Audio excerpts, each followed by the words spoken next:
हम जाके हम काम कर रहे हैं और उनसे बात कर रहे हैं, और जो हमारे पिछले काम हुए हम उनके बारे में बता रहे हैं। शीला दीक्षित ने 15 साल काम मेरे की। पास एफआईआर तक है। अच्छा। मेरे पास एफआईआर तक है और इतनी चोरियां होती हैं, सब चोरियां तो इतनी ज़्यादा होती हैं उस एमसीडी के स्कूल वालों को नहीं मिली है तनख्वाह। इसके अलावा आंगनवाड़ी आज भी धरना दे रही है केजरीवाल जी के यहाँ बैठकर। गेस्ट टीचर सारे बर्बाद हैं, वो भी रो रहे हैं। नमस्कार, मैं वरिंदर कौशल, आप देख रहे हो 24 न्यूज़। अभी हम उपस्थित हैं रोहिणी सेक्टर 11 में। आज यहाँ पर एक मीटिंग चल रही है जिसके बीच में नगर निगम के जो भी चुनाव होने वाले हैं उनकी टिकटों को लेकर यहाँ पर जिला अध्यक्ष और प्रदीप पांडे जी बैठे हैं जो कि पूर्व एमएलए प्रत्याशी थे। आज हम उन्हीं से जानते हैं कि उनकी क्या नीति है, किस नीति के आधार पर कांग्रेस जो है टिकट दे रही है और किस तरीके से वो अपने संगठन को मजबूत करेंगे। नमस्कार पांडे जी, अभी मैं देख रहा हूँ कि आपके यहाँ मीटिंग चल रही है जो नगर निगम के चुनाव हैं उनको लेकर। तो मैं जानना चाहूँगा कि आपकी क्या नीति है, किस नीति के आधार पर आप जो चुनाव लड़ने जा रहे हैं कैंडिडेट, उनका किस आधार पर आप चुनाव कर रहे हैं। देखिए, जैसा कि पार्टी का निर्देश है, पार्टी अध्यक्ष का निर्देश है श्री अनिल चौधरी जी का, जो हमारे कांग्रेस पार्टी से जुड़े हुए कार्यकर्ता है उनको हम लोग मेंबरशिप का एक टारगेट दिया है, और प्रदेश ने भी फार्म उनका मंगाया। बैकग्राउंड पार्टी में कितने साल से काम कर रहे हैं, किस तरह का सोशल वर्क है, ये सारी चीज़ें पार्टी अभी कलेक्ट कर रही है। उसके बाद बैठ करके इस पर तय किया जाएगा कौन सक्षम है, कौन जीतने के पोजीशन में है। तो मेंबर बनाने का आपका क्या आधार है? आप जैसे आम आदमी पार्टी मिस कॉल करवा रही है, मिस कॉल के आधार पर मेंबर बना रही है, आप लोग डोर टू डोर जाकर मेंबर बना रहे हैं, आपका भी वही एक? नहीं, हमारे सभी साथी डोर टू डोर जा करके जनता से उनका मेंबरशिप ले रहे हैं। मिस कॉल वाला नहीं है, हमारे पास ऐप है जो कांग्रेस पार्टी का ऐप है, उसमें सारा इनरोलमेंट नंबर, जो वोटर नंबर है, वो सारा फोटो वगैरह सारा डाल के सिस्टम में ऐप है, उसके हिसाब से बना रहे हैं। बैठे बैठे नहीं बना रहे हैं, हम लोगों तक पहुंच रहे हैं इसी बहाने। जैसे कि हम देख रहे हैं कि मैं जिस भी वार्ड में रहता हूँ कवर कर रहे हैं, हम कई लोगों से मिलते हैं, तो हम देख रहे हैं कि वहाँ पे भी लोगों ने जो है काफ़ी ज़्यादा होर्डिंग लगवाना शुरू कर दिया है। लेकिन अभी आपके पार्टी के इस तरीके का कोई भी कुछ होर्डिंग वगैरह कहीं दिख नहीं रहे हैं, तो क्या लोगों में जोश नहीं है क्या? नहीं, जोश तो बहुत है। एक्चुअली नगर निगम का एक सर्कुलर आया था, हाँ जी, हमारे जो चुनाव आयोग ने नगर निगम को आयुक्त को दिया है लेटर कि जितने होल्डिंग लगे हुए हैं, आपने देखा होगा एक लाइन से सबका सफाया हुआ है। हाँ जी, तो इसलिए वो वेस्ट है हाँ जी, अच्छा, होल्डिंग लगाने का, क्योंकि नगर निगम दूसरे दिन उसी दिन उतार देगी और उसके खिलाफ 3 बंगाल एक्ट के अंतर्गत कार्रवाई भी करेगी। अच्छा, जुर्माना भी करेगी? जी, जुर्माना भी करेगी। तो इसलिए होल्डिंग का कोई ऐसी बात नहीं है। हमारे कार्यकर्ताओं में बहुत उत्साह है और 136 साल 37 साल पुरानी पार्टी है, तो इसमें किसी प्रकार की कोई दिक्कत है नहीं जी। विशाल जी, आप जैसे मैं देख रहा हूँ कि कांग्रेस जो है पिछले काफ़ी समय से जो है कांग्रेस का जो कार्यकर्ता है उसका मनोबल टूटा है, ठीक है, कारण कुछ भी रहा हो, चाहे शीर्ष नेतृत्व का साथ ना मिला हो या कुछ भी रहा हो, तो अब आप किस तरीके से क्या नीतियाँ लेके आ रहे हैं जिससे कि कार्यकर्ताओं के बीच में जोश भर सकें आप? कार्यकर्ता के बीच में हम जोश इससे भरेंगे कि मैं घर घर एक एक कार्यकर्ता के जा रहा हूँ जिला अध्यक्ष होने के नाते, और मैं एक एक घर को उठा के नाराज़गी जो भी हमारे बीच में रही हो किंतु परंतु वो उनको सबको मना के हम आगे लेके आ रहे हैं, और हमारा एक एक कार्यकर्ता आगे आ रहा है और उनमें पूरा उत्साह है और हम निगम में जीतेंगे। विशाल जी, मैं ये जानना चाह रहा हूँ कि निगम में आप प्रत्येक हर एक वार्ड से कैंडिडेट खड़ा कर रहे हैं कि सिर्फ चुनिंदा वार्डों से ही खड़ा करेंगे? नहीं, हमारा हर प्रकार हर जो वार्ड हमारा एक एक सब में मतलब हमारा प्रत्याशी होगा। हर एक वार्ड से आप अपना प्रत्याशी खड़ा 23 वार्ड हमारे हैं जिले में, तो 23 के 23 प्रत्याशी हमारे होंगे। आप जिले में ही आपके होंगे कि पूरी दिल्ली के बीच में आप हर एक? पूरी दिल्ली से। पूरी दिल्ली से। तो मतलब ये आप रोहिणी जिला के अध्यक्ष हैं, तो यहाँ के आप जो है चुनाव के प्रतिक्रिया आप देख रहे हैं, तो आप कैंडिडेट का जो चुनाव है किस नीति के आधार पर कर रहे हैं? उसकी मेहनत और मेंबरशिप, और अब जो उसने काम किए हैं पीछे से आज तक क्या कर रहा है, और हमारा जो है सबसे बड़ा एक ही है जो हमारा कांग्रेस का पुराना परिवार हो। अच्छा, हाँ, पुराना से पुराना जो परिवार होगा उसको टिकट दी जाएगी। नहीं, जैसे जो दूसरी पार्टियां करती हैं कि ऐन मौके के बीच में जो देखते हैं कि जो विनिंग कैंडिडेट है उसको अपनी तरफ ले लेती हैं, चाहे आम आदमी पार्टी हो, बीजेपी हो, क्या आप इस तरीके से तो नहीं करेंगे कि जो कार्यकर्ता आपके ज़मीनी स्तर के पर वर्क कर रहे हैं, आप लास्ट अंतिम क्षणों के बीच में उस कैंडिडेट को बदल कर बाहर के उसको कैंडिडेट को ले लेंगे? हमारे दिल्ली प्रदेश अध्यक्ष ने हमारे पहले से ही हमारे सबको फार्म इशू कर दिए हैं और हमारा कार्यकर्ताओं को टिकट मिलेगा। हम किसी और को टिकट देंगे नहीं, बाहर से कोई भी आए।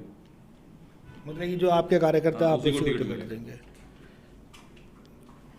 बात और जानना चाहूँगा कि जैसे जो आपके ज़मीनी स्तर के ऊपर जो कार्यकर्ता हैं उनको आप किस तरीके से मोटिवेट कर रहे हैं और किस तरीके से उनको जो है ट्रेनिंग दे रहे हैं, किस तरीके से उनको सिखा रहे हैं? क्योंकि अब पुराने लोग तो रहे नहीं, नए लोग आ रहे हैं और नए लोग नहीं आएंगे, यूथ नहीं आएगा जब तक कांग्रेस के साथ में और उनको आप जागरूक नहीं करेंगे तब तक जो है पार्टी का उद्धार होना बहुत मुश्किल है। आप किस तरीके से क्या नीति लेके आ रहे हैं जिससे कि यूथ आपके साथ जुड़े? नीति हमारी यही है कि हम घर पे डोर टू डोर जाकर, घर में जाके अपने पुराने कार्यकर्ताओं के घर जाके और एक एक घर में हम जाके हम काम कर रहे हैं और उनसे बात कर रहे हैं और जो हमारे पिछले काम हुए हम उनके बारे में बता रहे हैं। शीला दीक्षित ने 15 साल काम किए हैं और पहले हमने सब कुछ किया है और आज कुछ काम नहीं हो रहा है और जो शराब नीति जो चल रही है उसके ऊपर हम बता रहे हैं। तो हमारे साथ युवा जुड़ रहा है और परिवार सारे जो महिलाएं हैं वो भी हमारे से जुड़ रही हैं। ये कांग्रेस जो है जो चुनाव जो है महंगाई के मुद्दे पे, विकास के मुद्दे पर और बेरोजगारी के मुद्दे पे लड़ेगी क्या? जैसे जो बीजेपी का एक आधार है या दूसरी पार्टियों का कि हिंदू मुस्लिम करके चुनाव लड़ रहे हैं, कोई आपकी क्या नीति, आपकी सलाह? हमारी पार्टी और हमारी विचारधारा ये है कि हम सबको समान लेके चलते हैं, कोई धर्म की राजनीति नहीं करते हैं और हम हरदम जो करते हैं, जो हम काम करते हैं उसी पे हम राजनीति करते हैं। आप विकास पे करेंगे, बेरोजगारी पे लड़ेंगे, किस चीज़ पे? विकास पे, विकास भी हमारा मुद्दा है और महंगाई का मुद्दा है और शराब नीति जो इन्होंने चलाई है और जो दिल्ली को बेड़ा गर्क करने, जो हमारी नई पीढ़ी बर्बाद होने के कगार पे है, हम उसको बचाने का काम करेंगे। हाँ देवेंद्र जी, आप क्या जो यूथ है किस तरीके से आप क्या संदेश देना चाहते हैं कि वो पार्टी के साथ जुड़े? देखिए, इतनी पुरानी पार्टी है और यूथ तो पहले से जुड़ा हुआ है। कुछ केजरीवाल जी और उनकी जो पार्टी है उन्होंने झूठे जुमले देकर भटका दिया था। अब समझ में आ रहा है कि दिल्ली में कोई काम नहीं हुआ और नशे के ढेर पर है दिल्ली, घर घर शराब बट रही है, कूड़े के ढेर पड़े हैं, कोई काम नहीं, कोई नौकरी नहीं, कोई रोजगार नहीं। हाँ जी। और मैं तो ये कहता हूँ निगम इस बार जो है ना काफ़ी बदलाव होगा इसमें। हाँ जी। पिछला इतना जो भ्रष्टाचार चल रहा है बीजेपी का भी और आपका दिल्ली सरकार में भी, मुझे लगता है कि जो निगम के कर्मचारी हैं हाँ जी। उन्होंने दिवाली तक नहीं बनाई अपनी, हाँ जी। क्योंकि तनख्वाह नहीं मिली उन्हें। हाँ, 3-3 महीने की तनख्वाह नहीं मिली ना। हाँ जी। दिवाली के दिन भी कुछ लोग हमारे वार्ड से भी, कुछ लोग वैसे भी जो सफाई कर्मचारी हैं, तो उनके बच्चे ये सोचते थे कि पापा आएंगे, मिठाई लाएंगे और कुछ पैसे लाएंगे हाँ जी। और हम दिवाली मनाएंगे। एमसीडी के स्कूल के जो टीचर है, शायद आपको मालूम होगा, उनको भी तनख्वाह नहीं मिली है, वो भी लोग बहुत परेशान। देखिए, एमसीडी के स्कूल वालों को नहीं मिली है तनख्वाह। इसके अलावा आंगनवाड़ी आज भी धरना दे रही है केजरीवाल जी के यहाँ बैठकर। गेस्ट टीचर सारे बर्बाद हैं, वो भी रो रहे हैं। शायद पिछले 4 साल से 3 साल से लगातार देखता आ रहा हूँ, महिलाएं केजरीवाल के घर के बाहर हाय हाय कर रही होती हैं। आंगनवाड़ी की हो, गेस्ट टीचर हो, चाहे कोई सफाई कर्मचारी हो, हाय हाय हो रही होती है। तो इससे बुरा दिन कभी नहीं आया। देवेंद्र जी, मैं एक बात और जानना चाहूँगा कि जैसे अभी जो नीतियाँ चल रही हैं इनकी,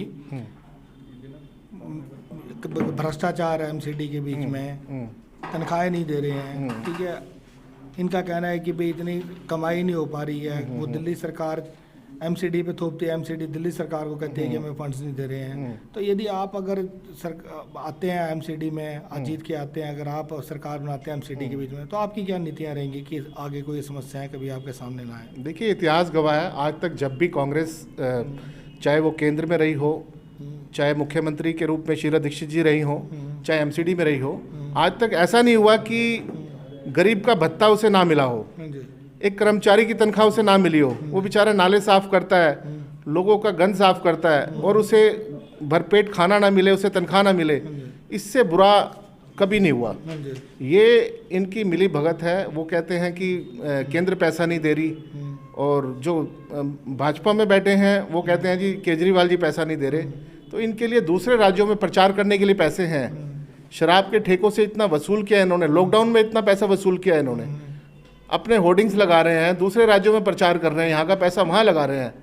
तो मैं समझता हूँ कि दिल्ली की जनता को जागरूक होना चाहिए उन्हें समझना चाहिए कि हमारा धन, हमारा पेट काट कर ये दूसरे राज्यों को फेंक रहे हैं, तो समझ जाना चाहिए इस टाइम। सर, ये जो प्रियंका गांधी जी चुनाव अभी प्रचार कर रही है यूपी में, आपको लगता है कि इससे जो संगठन बहुत मजबूत होगा यूपी में भी, पूरे देश के बीच में आने वाले जो 2024 में चुनाव में होंगे, इससे लाभ मिलेगा? बिल्कुल होगा जी। आप यूपी में देखो, आज हर बहन, हर माता, हर लड़की सक्षम है। ये नारा बहुत कामयाब हुआ हमारा, लड़की हूँ लड़ सकती हूँ।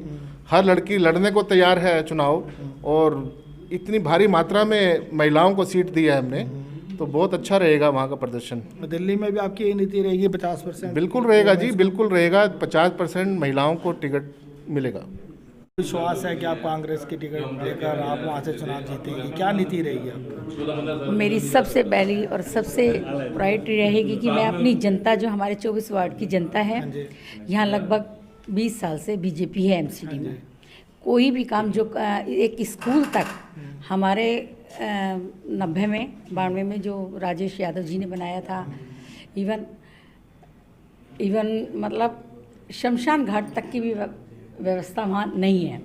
तो जो हमारी एमसीडी की बुनियादी सुविधाएं हैं। अनीता जी, मैं ये कह रहा था कि आप क्या किन मुद्दों के आधार पर चुनाव लड़ेंगे? देखिए, सबसे बड़ा जाएंगे आप, हाँ, कुछ मुद्दे होने चाहिए। हाँ, 24 वार्ड जो है इसमें ज़्यादातर जनता फ्लैट्स हैं। हमारे 89 पॉकेट्स हैं। जनता फ्लैट और मिडिल क्लास लोग ज़्यादा हैं, यहाँ फ्लोर बन रहे हैं। तो जो जनता, सबसे ज़्यादा तो भ्रष्टाचार यहाँ है कि जैसे ही हम मकान बनाने लगते हैं, बिल्डरों को और एमसीडी के काउंसलर क्या, अधिकारी क्या, यहाँ आके पैसा लेते हैं, सरेआम पैसा लेते हैं। आपके एरिया की समस्या क्या है? सबसे बड़ी समस्या यही है हमारे यहाँ की कि एक तो जो हम अनऑथराइज कंस्ट्रक्शन इतना ज़्यादा हो रहा है हमारे यहाँ, और उसमें क्योंकि मोटा पैसा जाता है, सीधा पैसा जाता है और सरेआम जाता है। आप सर्वे कर सकते हैं। नहीं, जो जिससे पब्लिक को फर्क पड़ता है। हाँ, पब्लिक को फर्क पड़ता है ना कि हमारे यहाँ के जनता फ्लैट है। ठीक है क्या? पानी की समस्या ठीक है। सबसे मुद्दा है हमारे यहाँ जो है कि एक तो स्कूल, जो स्कूल है बुरी हालत में है, पार्क हैं वो बुरी हालत में है। आप देखिए, महिलाएं नहीं निकल सकती। मैं यहीं रहती हूँ, इसी वार्ड में रहती हूँ 24 में, मैं भी जनता फ्लैट में ही रहती हूँ, कि कोई लेडीज़ न चैन पहन के जा सकती है, ना अंगूठी पहन के जा सकती है। इतना बुरा हाल है। पार्क में जाके आप बैठ नहीं सकते हैं, वहाँ लोग शराब पीते हैं। रात के टाइम तो महिलाएं जा ही नहीं सकती। आप खुद जाके सर्वे कर सकते हैं। क्या आपके यहाँ जो चुने हुए निगम पार्षद हैं, कभी वो सिर्फ पैसा वसूल करने में लग रहे हैं? उनसे शिकायत की कभी आपने, या उनको कभी नहीं जो की, आपके एरिया की समस्या है उनसे अवगत करवाया? क्यों नहीं की ना, आपस में ही वो लोग करते रहते हैं। अच्छा, वो समस्याएं नहीं सोल्व करते। पेंशन की समस्या हो या कोई भी हो, अभी तक 24 नंबर वार्ड में मैं कह सकती हूँ, आप सर्वे कर सकते हैं। अगर आप चुनाव जीतती हैं तो आपकी प्राथमिकता क्या रहेगी? किन मुद्दों को लेकर आप सबसे पहले जो आपके एरिया की समस्याएं हैं, कौन सी समस्या से आप वहाँ के लोगों को जो है निजात दिलाएंगे? बिल्कुल, मैं सबसे पहले ये जो पार्कों में और महिलाओं की जो समस्याएं हैं उन पे सबसे ज़्यादा फोकस करूँगी। जैसे हमारे यहाँ अस्पताल, कहने को एक इन्होंने एक महिला मोहल्ला क्लिनिक खोल रखा है, वहाँ कोई व्यवस्था नहीं है। आप जाके देखिए, कोई व्यवस्था नहीं है केजरीवाल जी ने। और एमसीडी की जो व्यवस्था है, आप स्कूल में जाके देखिए, स्कूल को उन्होंने शाम दोपहर तक का स्कूल होता है, जैसे अभी तो कोरोना की वजह से बंद है। रात को वहाँ हमेशा कोई ना कोई उल्टे सीधे वहाँ लोग शराब पीते हैं। तो आपने कभी पुलिस प्रशासन में इस चीज़ की शिकायत की? आप वहाँ के एक सामाजिक कार्यकर्ता हैं। हाँ जी। आपने कभी पुलिस में इस बात को लेकर शिकायत मेरे की? पास FIR तक है। अच्छा, मेरे पास FIR तक है। और इतनी चोरियां होती हैं, सब चोरियां तो इतनी ज़्यादा होती हैं, उसको कहें तो वो कह देते हैं ये दिल्ली सेंट्रल गवर्नमेंट का काम है, पुलिस उनके हाथ में है। पुलिस वालों से मेरे पास खुद के यहाँ की भी FIR कटी हुई हैं। कोई घर ऐसा नहीं गया अभी गर्मियों में, गाड़ियाँ चोरी हो जाती हैं। हम अपने पैसे से सफाइयाँ भी अपने आप करवाते हैं। पानी भरा पड़ा है, सारे शिविर भरे पड़े हैं, और अनऑथराइज कंस्ट्रक्शन इतना ज़्यादा है, हर रोड ब्लॉक कर रखा है। पार्कों के साथ जाके देखिए कितनी रेहड़ियाँ खड़ी रहती हैं, महीना जाता है। आप इसका कारण क्या मानती है? कौन इसके लिए जिम्मेवार है? एमसीडी और एमसीडी के ये नेता। एमसीडी के ये नेता हैं जो हमारे एमसीडी यहाँ से बीजेपी से काउंसलर हैं, सबके पास भत्ता जाता है जी। आप 5 मंजिल मकान बना लो, जबकि डीडीए ने हमें 2 फ्लोर दिए हैं, जिसमें चलो भाई ठीक है, परिवार बढ़ रहे हैं, ऊपर एक कमरा डाल लिया। जैसे ही हम कमरा डालते हैं, आप 10 लाख रुपए सीधी उसकी जाती है रिश्वत। आपकी ये कैंडिडेट की लिस्ट कब तक आ जाएगी, जो उम्मीदवार हैं? हमारी कैंडिडेट के लिए हमने अभी अपने फार्म निकाल चुके हैं और 15 तारीख तक लास्ट डेट है। और उसके बाद उस पर विचार किया जाएगा। उसके बाद फिर हमारी CWC जो बैठते हैं उसके बाद फिर अनाउंसमेंट जल्दी से जल्दी कराने की कोशिश होगी हमारी। अच्छा, तो सर मैं ये जानना चाह रहा था कि जो इलेक्शन है ये इस बार अप्रैल, जैसे अप्रैल में ड्यू है, अप्रैल मई में होंगे कि आपको लगता है कि ये कोविड के कारण एक्सटेंड भी हो सकते हैं? नहीं, अप्रैल में इलेक्शन होंगे। अप्रैल में इलेक्शन। हाँ। तो आप कब तक टिकट डिक्लेयर कर देंगे ताकि कैंडिडेट को, अभी देखिए आप फरवरी तो जा ही रहा है, मार्च में ही आपको एक ही महीना मिलेगा कैंडिडेट को अपना तैयारी करने के लिए? क्या है, पहले तो जब तक कहते हैं आचार संहिता लग जाएगी उसके बाद ही सारी चीज़ प्रक्रिया हमारी चालू हो जाएगी। और जल्द से जल्द जितने हमारे टिकट पे चयन होता रहेगा, जहाँ सीटें हमारी हो जाएंगी क्लियर, तो हम उसकी लिस्ट आउट होती जाएगी हमारी। जल्दी से जल्दी हम कोशिश करवाएंगे अब की बार कि जल्दी से जल्दी और टाइम ज़्यादा मिले हमारे कैंडिडेट को। तो जो इस बार जो चुनाव प्रचार करेंगे आप लोग, जैसे अभी यूपी के बीच में वर्चुअल रैली इसके से हो रहा है, अभी कहीं पर भी कोविड करके रैलियां नहीं हो पा रही हैं, तो आपका दिल्ली में क्या स्ट्रेटेजी रहेगी? किस तरीके से आप चुनाव करेंगे? आपने चुनाव प्रचार क्या अभी स्टार्ट कर दिया है या आप इंतज़ार कर रहे हैं कि जब इलेक्शन की डेट आ जाएगी उसके बाद करेंगे? नहीं, हमने चुनाव प्रचार स्टार्ट कर दिया। जो हमारी मेंबरशिप हो रही है उसके साथ हम डोर टू डोर घर जा रहे हैं और हमारे अभी जो प्रोटोकॉल हैं उसको हम कर रहे हैं, निभा रहे हैं। सारी चीज़ों को करते हुए हम डोर टू डोर 2-2, 4-4, 5-5 जो हमारे बंदे उनसे जाके घर जाके मिल रहे हैं। और बाकी जो जैसा समय आएगा, जैसा कोरोना का होगा, उसके नियम जो भी होंगे हम उसको करेंगे। अब विशाल जी, ये जो स्थानीय समस्याएं रहती हैं बाढ़ में, जैसे पानी की है, बिजली की है, जैसे अगर अभी आप देख लो तो पानी आया, राजीव नगर वगैरह पूरे डूबे हुए थे, कोई भी वहाँ पे आम आदमी पार्टी का पार्षद है, कोई पार्षद वहाँ पे नहीं गया, कोई विधायक नहीं गया, तो आप लोगों की क्या नीति रहेगी? किस तरीके से आप, अगर आपकी सरकार बनती है तो किस तरीके से आप वहाँ के लोगों को इस समस्या से निजात दिलाएंगे? हमारा क्या है कि जी हम पहले भी काम करते रहे और आगे भी करेंगे। और जो आम आदमी पार्टी और बीजेपी वाले हैं, ये जो बोलते हैं ये करते नहीं हैं। और इनकी विश्वास और क्या है कि बैठ के अब ऑफिस में काम करते हैं। जब इलेक्शन आता है तो घूमते हैं ना, तो बाकी ये पैसे और लेंटर जो इनका चलता है ये पैसा लेते हैं और बाकी कुछ काम नहीं करते हैं एरिया में जाके। और हम जो करेंगे कि हम तो जैसे कहते हैं जहाँ जहाँ नालों की दिक्कत है, सफाई की समस्या है, उनको सबको हम करेंगे और जनता के बीच में जाके अपना विश्वास दोबारा दिलाएंगे। जो पांडे जी, आपका जो मैनिफेस्टो रहेगा जिसके बीच में स्थानीय समस्याएं ही ज़्यादा रहेंगी, महंगाई, बेरोजगारी, नाली, पानी, ये मुद्दे रहेंगे, क्योंकि बहुत सारे अभी भी दिल्ली में ऐसे एरिया जहाँ पे रोज़ पानी नहीं आता है। केजरीवाल जी कहते हैं कि हम 20,000 लीटर पानी दे रहे हैं, लेकिन अगर आप देखिए तो बहुत सारे ऐसे एरिया जहाँ पे अल्टरनेटिव डेज में पानी आता है या पानी आता ही नहीं है। और अगर आप 20-22 सेक्टर की तरफ चले जाओ तो यहाँ तो पानी, पीने का पानी उपलब्ध ही नहीं है, गंदा पानी आता है। तो आपकी अगर पार्टी आती है, अगर आप कांग्रेस MCD में सरकार बनाते तो आपकी क्या नीति रहेगी इन चीज़ों को लेकर? देखिए, ऐसा है, ये लोकल MCD का है, लोकली चुनाव है हाँ ये, जी। तो लोकल मुद्दे तो रहेंगे ही रहेंगे। हाँ जी। बाकी जो है काम MC, जहाँ तक काम करने की बात है, तो आपने देखा है दिल्ली को हमने संवारा है, कांग्रेस पार्टी ने शीला दीक्षित के नेतृत्व में कांग्रेस पार्टी ने ही दिल्ली को संवार के विश्व स्तरीय शहर बना दिया था। आज जो मौजूदा सरकार है बीजेपी की, जो MCD में है और दिल्ली सरकार में रोज़ लड़ाई झगड़ा होता है। काम जहाँ तक हम लोगों ने पानी दिया था वहीं उस पानी को रिपेयर भी नहीं करा पा रहे हैं ये MCD में बीजेपी की सरकार और दिल्ली सरकार। रोज़ अपने झगड़े लेके बैठ जाते हैं और बीजेपी भी खूब पैसा बहा रही है दिल्ली के टैक्स को और आम आदमी तो बहा ही रही है। तो दोनों हमारे पैसे तो लूट रहे हैं और काम के उसके बदले में जो सुविधा देने चाहिए वो दिल्ली की जनता को नहीं मिल रही है। तो हम तो दिल्ली की ही बात करेंगे और दिल्ली की ही टैक्स को दिल्ली की जनता के लिए यूज करेंगे। काम की योजना आपको पता है कि हमारी दिल्ली कैसे पहले होती थी, घंटों घंटों लग जाता था दिल्ली के इस कोने से उस कोने जाने में।